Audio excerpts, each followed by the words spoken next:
जय हिंद बच्चों, welcome to again Tripathi education new video.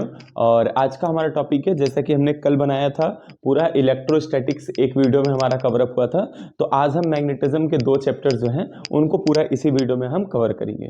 ठीक है, तो यहाँ पे हम बात करेंगे कि सबसे इंपॉर्टेंट टॉपिक्स क्या है और कौन कौन से क्वेश्चन हमारे एग्जाम में आने वाले हैं और किसका डेरिवेशन आने वाला है, किसका हमारा न्यूमेरिकल आने वाला है, इन सब के बारे में बात करेंगे। ठीक है, चलिए तो शुरू करते हैं। हमारा पहला टॉपिक है बायो-सेवर्ट लॉ। मैग्नेटिज्म से पहला टॉपिक आता है हमारा बायो-सेवर्ट लॉ। ये क्या कहता है? ये कहता है कि मान लीजिए कोई एक करंट कैरिंग वायर है, ठीक है, ये वायर हमारा इनफाइनाइट पे हो, कोई मतलब नहीं है, ये करंट कैरिंग वायर है, ठीक है, जिसमें आई करंट फ्लो हो रहा है और इसका एक छोटा सा लेंथ है डीएल, ठीक, और हमको निकालना है किसी एक पी पॉइंट पे उसका इलेक्ट्रिक फील्ड। ठीक, तो हम मान लेते हैं कि उसका पी पॉइंट पे इलेक्ट्रिक फील्ड उधर के डायरेक्शन में है। ये पी पॉइंट कहीं भी हो सकता है, उससे कोई मतलब नहीं, एंगल थीटा बनाएगा, बस इतना समझिए। बस ये याद रखिएगा कि पी पॉइंट की जो डिस्टेंस है वो है आर। ठीक है, तो बायो-सेवर्ट लॉ के अकॉर्डिंग क्या कहा गया कि जो ये डीबी होगा, इलेक्ट्रिक मैग्नेटिक फील्ड होगा, वो डायरेक्टली प्रोपोर्शनल होगा करंट के। इस वायर के कितना करंट होगा उस पर डिपेंड करेगा, कितना लेंथ का हम वायर ले रहे हैं उस पर डिपेंड करेगा, यानी डीएल पे, और इनवर्सली प्रोपोर्शनल होगा उनके डिस्टेंस के स्क्वायर के। तो अगर इन तीनों को कंबाइन करें तो डीबी प्रोपोर्शनल हो जाएगा आई डी एल के।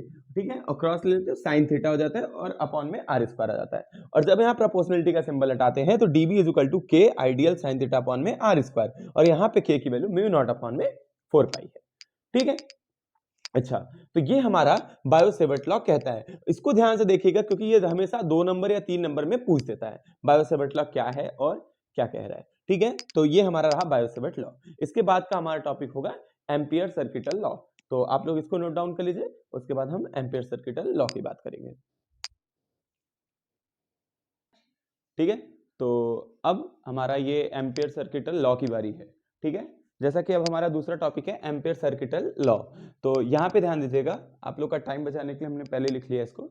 तो एम्पियर सर्किटल लॉ क्या कहता है कि अगर कोई एक क्लोज वायर है, ठीक है, क्लोज लूप वायर है, सॉरी, एक वायर हमारा जा रहा है किसी कार्डबोर्ड से, तो एक क्लोज लूप बनाएगा इलेक्ट्रिक मैग्नेटिक फील्ड का। ठीक है, जहाँ की ये बी दिख रहा हुआ है, और इस वायर मतलब इस पॉइंट का हम डिस्टेंस मान लेते हैं आर डिस्टेंस पे है ये। ठीक, और आर डिस्टेंस पे है तो यहाँ पे कोई जो एक पॉइंट होगा, थोड़ी दूरी उसकी मानते हैं, कितना होगा वो डीएल, और बी भी हमारा डायरेक्शन में है। तो अगर यहाँ से देखें तो हमें पता है कि बी डॉट डीएल बराबर कितना होगा, बी डीएल कॉस थीटा, क्योंकि डॉट प्रोडक्ट जब हटाते हैं तो कॉस थीटा लेके आते हैं। लेकिन अगर यहाँ देखें तो डीएल और बी हर जगह एक ही डायरेक्शन में मिलेंगे, क्योंकि डीएल हमारा स्मॉल लेंथ है और उसी डायरेक्शन में हमारा क्या मिलने वाला है हमको, मैग्नेटिक फील्ड। तो यहां पर थीटा कितना हो जाना है 0, और जब थीटा 0 तो कॉस 0 की वैल्यू होती है 1, तो b डॉट डीएल कितना हो जाना है अपना बी डीएल। लेकिन बायो-सेवर्ट लॉ क्या कहता है बेटा कि b बराबर होता है म्यू नॉट आई अपॉन में 2 पाई आई अपॉन में r।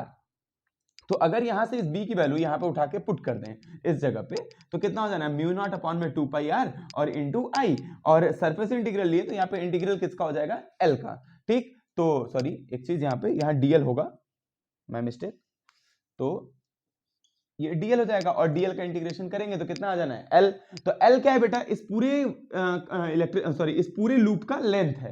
ठीक है, इस पूरे लूप का लेंथ है, तो लेंथ सर्कल का कितना होता है 2 पाई आर, क्योंकि रेडियस आर है, तो एल की जगह 2 पाई आर पुट कर देंगे। 2 पाई आर से 2 पाई आर कट जाना है, तो क्या बचना है हमको, B dot DL is equal to mu naught I. ठीक, तो ये हमारा एम्पियर सर्किटल लॉ कहता है, और आपका एम्पियर सर्किटल लॉ से न्यूमेरिकल्स आ सकते हैं और डेरिवेशन आ सकता है। तो इस पूरे चैप्टर से केवल यही 2 डेरिवेशन आ सकते हैं, एक बायो-सेवर्ट लॉ का और एक एम्पियर सर्किटल लॉ का। ठीक है, चलिए इसको नोट डाउन कर लीजिए, फिर हम आगे बढ़ते हैं अपनी तरफ। ठीक है, ठीक है, नोट डाउन हो गया।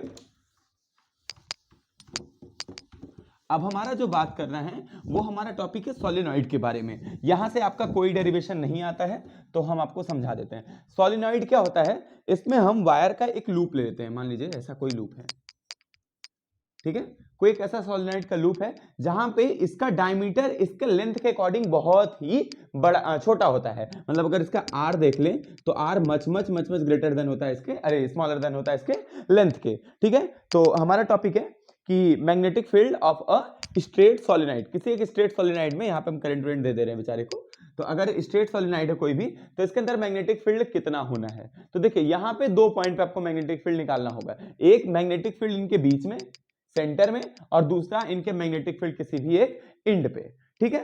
तो अगर हम यहाँ पे बात कर लें मैग्नेटिक फील्ड उनके इंड पे कितना होगा, तो वो होता है B = mu naught n i. N यहाँ पे क्या है बेटा, एन हमारा नंबर ऑफ टर्न्स है, कितने नंबर ऑफ टर्न हम किए हुए हैं, और आई क्या है, उसमें कितना करंट पास हो रहा है, ठीक है। और अगर बात कर ले ये किसके लिए है, एट द सेंटर, ठीक है। अगर हम बात कर रहे हैं बीच में कहीं पे भी सेंटर में बात कर रहे हैं, तो वहां पे सॉलिनॉइड के सेंटर में जो मैग्नेटिक फील्ड होगा वो कितना होने वाला है, B = mu naught n i. N क्या है यहाँ पे नंबर ऑफ टर्न है, और आई क्या है उसमें करंट है। लेकिन अगर हम किसी एक इंड पे बात कर ले, मान लीजिए इस इंड पे बात कर लेते हैं, इस इंड पे बात कर लेते हैं, तो इंड पे इसी का जस्ट हाफ हो जाना है, मतलब B कितना हो जाना है बेटा, म्यू नॉट एन आई और अपॉन में 2, ठीक है। तो ये हमारा है सोलेनॉइड के लिए मैग्नेटिक फील्ड का, ठीक। ये इस पे न्यूमेरिकल आ सकते हैं 1-2 नंबर्स के, तो इसको आप नोट डाउन कर लीजिए, इसको भी जल्दी करिए, ठीक है बेटा। तो अब हमारा टॉपिक है कि लॉरेंज फोर्स के बारे में हम पढ़ेंगे।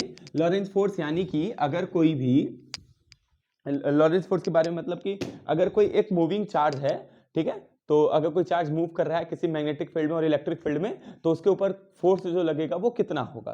तो अगर आपको याद होगा तो इलेक्ट्रोस्टैटिक फोर्स, इलेक्ट्रिक फील्ड में अगर कोई चार्ज होता है तो उस पर कितना फोर्स होता था, वो होता था Q × E, ठीक है। E यहाँ पे क्या बेटा, इलेक्ट्रिक फील्ड। तो मैग्नेटिक फोर्स कितना होता है किसी भी चार्ज पे, तो वो होता है कि Q और L × B, ठीक है, मतलब सॉरी कह रहे हैं L × B, V × B, किस वेलोसिटी से मूव कर रहे हैं, ठीक है।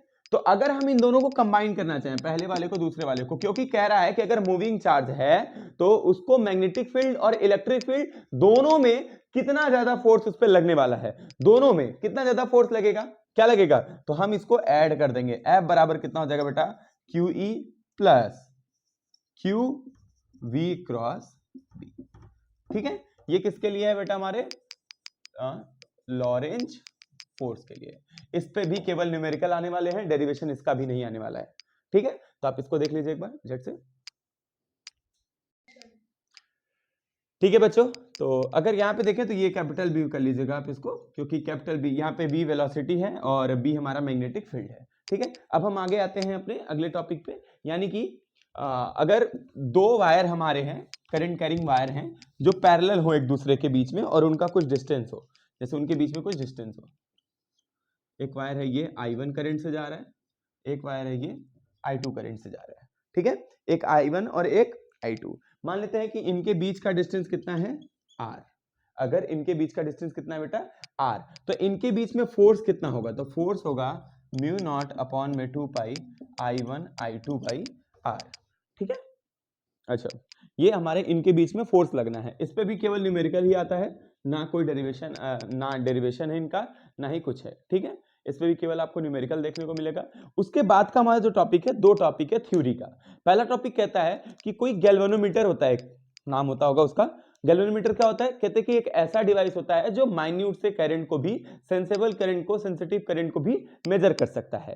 तो कन्वर्जन ऑफ गैल्वेनोमीटर 2 हैं, एक एमीटर में कन्वर्ट करना है लाल, और एक वोल्ट मीटर में कन्वर्ट करना है। तो इन दोनों को थोड़ा अच्छे से पढ़ लीजिएगा, आपको प्रैक्टिकल में भी बताया गया होगा, हर जगह बताया गया होगा, तो इसका यूज आ जाता है, मतलब इन दोनों का कन्वर्जन एग्जाम में पूछ देता है। तो पहला है कि अगर हम गैल्वेनोमीटर को कन्वर्ट करना है किसमें, वोल्ट एमीटर में, करंट को नापना है, तो करंट को जब नापना है तो हम वहां पे रेजिस्टेंस को ऐड करेंगे, ठीक है, और वोल्ट मीटर में कन्वर्ट करना है, फिर भी रेजिस्टेंस को ऐड करेंगे, ठीक है। पहले आप इसको नोट डाउन कर लीजिए, फिर हम उसको बता देते हैं, ठीक है। तो हम बात कर रहे थे कि अगर गैल्वेनोमीटर को एमीटर में कन्वर्ट करना हो या फिर हमारा वोल्ट मीटर में कन्वर्ट करना हो, ध्यान दीजिएगा, एक हमारा गैल्वेनोमीटर है, ठीक है, पहला प्रोसेस है इसको एमीटर में कन्वर्ट करने का। दोनों में हमारा ऐड होना है क्या बेटा, दोनों में क्या ऐड होना है, रेजिस्टेंस। लेकिन जब एमीटर में कन्वर्ट करना है तो रेजिस्टेंस को किस में कन्वर्ट करते हैं, किस में ऐड करते हैं, पैरेलल, वो भी कैसे, स्मॉल रेजिस्टेंस को। और जब वोल्ट मीटर में कन्वर्ट करना है तो इसी रेजिस्टेंस को किस में ऐड कर देते हैं, सीरीज, और भी किससे, लार्ज रेजिस्टेंस को, ठीक है। तो अगर हम गैल्वेनोमीटर को स्मॉल रेजिस्टेंस के साथ जोड़ दें पैरेलल में, तो वो बन जाता है हमारा एमीटर, और अगर गैल्वेनोमीटर के साथ एक लार्ज रेजिस्टेंस सीरीज में जोड़ देते हैं तो वो क्या बन जाता है, हमारा वोल्ट मीटर, ठीक, तो मूविंग चार्ज एंड मैग्नेटिज्म यहां पे आपका खत्म होता है। अब इसके बाद हमारा मैग्नेटिज्म का चैप्टर है, तो हम उसकी तरफ बढ़ेंगे। ठीक है, चलिए अगले चैप्टर पे आते हैं हम अपने। ठीक है, तो देखिए सबसे पहले अगले वाले चैप्टर में हमें मैग्नेट के बारे में पढ़ना है। मैग्नेट क्या होता है, देखिए, ठीक है, तो हम बात करते हैं मैग्नेट के बारे में। तो मैग्नेट क्या होता है, ठीक है, चलिए देखिए, एक ऐसा सबस्टांस जो दो प्रॉपर्टी को शो करता है। जैसे एक मैग्नेट है कोई, नॉर्थ एंड साउथ, एक ऐसा जो अट्रैक्टिव प्रॉपर्टी भी शो करे और डायरेक्टिव प्रॉपर्टी भी शो करे, यानी मतलब कोई ऐसा सबस्टांस हो जिसके पास अट्रैक्टिव नेचर भी हो और कैसा नेचर हो, डायरेक्टिव। ये डायरेक्टिव मतलब देखिए, पहले अट्रैक्टिव मतलब क्या है कि ये कुछ भी मैग्नेटिक सबस्टांस को अपने तरफ अट्रैक्ट कर सकता है। लेकिन डायरेक्टिव क्या है कि अगर इसको हम फ्रीली छोड़ दें तो ये डायरेक्शन बताता है, नॉर्थ साउथ पोल का डायरेक्शन बताता है, अर्थ के पोल के अकॉर्डिंग ये हमारा डायरेक्शन बताता है, अपने पोल में खड़ा हो जाता है। ठीक है, फिर इसकी कुछ प्रॉपर्टीज होती हैं। इनकी पहली प्रॉपर्टी क्या है, सबसे अच्छी प्रॉपर्टी है कि मैग्नेट हमेशा पोल में रहते हैं, दो पोल में रहते हैं, कपल में रहते हैं। ये सिंगल नहीं रहेगा, जहां रहेगा नॉर्थ रहेगा तो वहां साउथ भी रहेगा। हम छोटा सा छोटा मैग्नेट ले लें, उसको हम चाहें कि केवल एक पोल का रख दे तो नहीं हो सकता। मोनोपोल एग्जिस्ट नहीं करता मैग्नेट में, जब भी एग्जिस्ट करेगा तो दोनों पोल एग्जिस्ट करेंगे।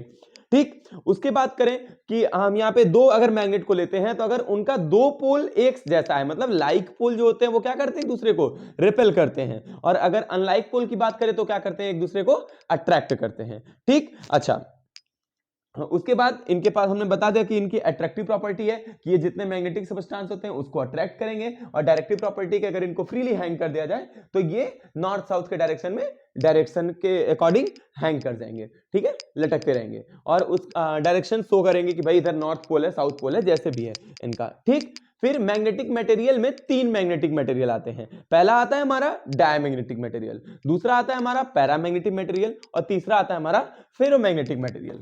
तो पहले हम बात करेंगे डायमैग्नेटिक मटेरियल के बारे में। एक है हमारा डायमैग्नेटिक, दूसरा है हमारा पैरामैग्नेटिक, और तीसरा है हमारा फेरोमैग्नेटिक। ठीक है, तो बताइए हमें कि डायमैग्नेटिक क्या है, पैरामैग्नेटिक क्या है, फेरोमैग्नेटिक क्या है। तो ध्यान दीजिएगा, देखिए ऐसा मैग्नेटिक मटेरियल जो कि हमारे स्लाइटली रिपेल करता है, मतलब स्लाइटली रिपेल मतलब कि कह सकते हो उसको कि मैग्नेट सबस्टांस को वीकली रिपेल करे। ठीक है, ये अट्रैक्ट नहीं करता, ये रिपेल करता है। और पैरामैग्नेटिक वीकली अट्रैक्ट करता है अपनी तरफ, क्या करता है, वीकली अट्रैक्ट। और फेरोमैग्नेटिक क्या होते हैं, ये स्ट्रॉन्ग अट्रैक्ट करते हैं। ठीक है, अच्छा, दूसरा फिर से पैरामैग्नेटिक में और की प्रॉपर्टी हो सकती है। पैरामैग्नेटिक जो होता है वो मैग्नेटाइज करता है अपोजिट डायरेक्शन में, वीकली मैग्नेटाइज करेगा, और किसमें, अपोजिट डायरेक्शन में। लेकिन डायमैग्नेटिक और पैरामैग्नेटिक और ये फेरोमैग्नेटिक दोनों ही सेम डायरेक्शन में करते हैं, मैग्नेटाइज सेम डायरेक्शन में करेंगे, लेकिन ये वीकली करता है और ये स्ट्रॉन्ग मैग्नेटाइज करेगा, और भी सेम डायरेक्शन में। ठीक है, अभी इसको हम समझा देते हैं फिगर के अकॉर्डिंग। मान लीजिए जैसे एक यहां पे मैग्नेटिक फील्ड इधर बह रहा है, ये बी का डायरेक्शन है।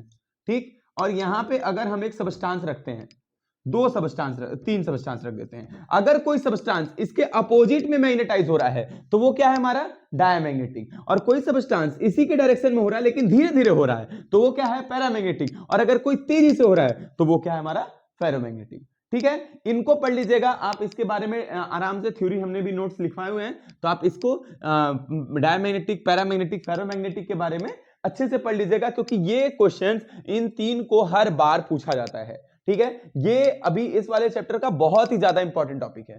ठीक है, अभी हम लोग डाइपोल, मैग्नेटिक इंटेंसिटी, इन सब के बारे में पढ़ेंगे, लेकिन ये हमारा बहुत ही ज्यादा इंपॉर्टेंट टॉपिक है। ठीक है, फिर आता है हमारा मैग्नेटिक डाइपोल। मैग्नेटिक डाइपोल क्या होता है, जैसे हमने इलेक्ट्रिक डाइपोल पढ़ा, कैपेसिटर, पैरेलल प्लेट कैपेसिटर पढ़ा था, तो ऐसे ही मैग्नेटिक डाइपोल है। इसमें क्या करना है, दो सेम पोल को, जैसे एक नॉर्थ पोल, एक नॉर्थ पोल, दो अलग अलग पोल को, नॉर्थ पोल को और साउथ पोल को हम एक पास लाने की कोशिश करेंगे तो आराम से आ जाना है। लेकिन हमको क्या करना है, दो पोल को एक फोर्स के साथ, एक डिस्टेंस के साथ सेपरेट करके रखना है। तो अगर उनको हम सेपरेट करके रखते हैं तो वही हमारा क्या कहलाता है, हमारा इनका डाइपोल मोमेंट।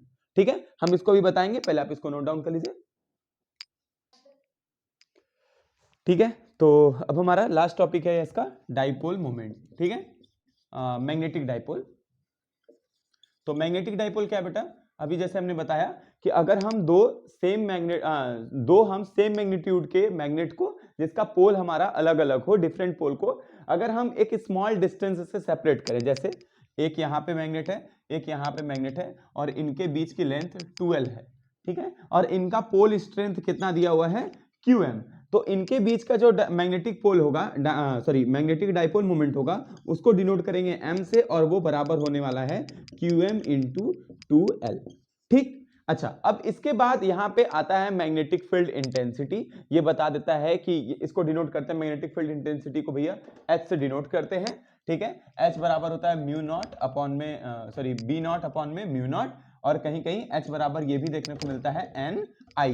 NI यहाँ पे क्या है, कितना एम्पियर टर्न कर रहा है कोई भी सॉलिनॉइड में, वही उसका क्या कहलाता है, मैग्नेटिक फील्ड इंटेंसिटी। बाकी इस चैप्टर से कोई और भी टॉपिक नहीं है, तो आराम से आप इसको पढ़िए, और ये एग्जाम के पॉइंट ऑफ व्यू से बहुत ज्यादा जितना भी इंपॉर्टेंट चीज थे वो बता दी। जैसे आपको एम्पियर सर्किटल लॉ और बायो-सेवर्ट लॉ ये बहुत बार पूछा गया है, तो आप इसको पढ़िएगा। और ये जो मैग्नेटिक मटेरियल है, पैरामैग्नेटिक, डायमैग्नेटिक और फेरोमैग्नेटिक, ये जरूर आते हैं एग्जाम में, हर बार पूछा गया है, हमने देखा 4-5 बार का पेपर, तो उसमें हर बार पूछा गया है, तो ऐसे क्वेश्चंस आ सकते हैं। ठीक है, तो थैंक यू, मिलते हैं अगले वीडियो में, बाय।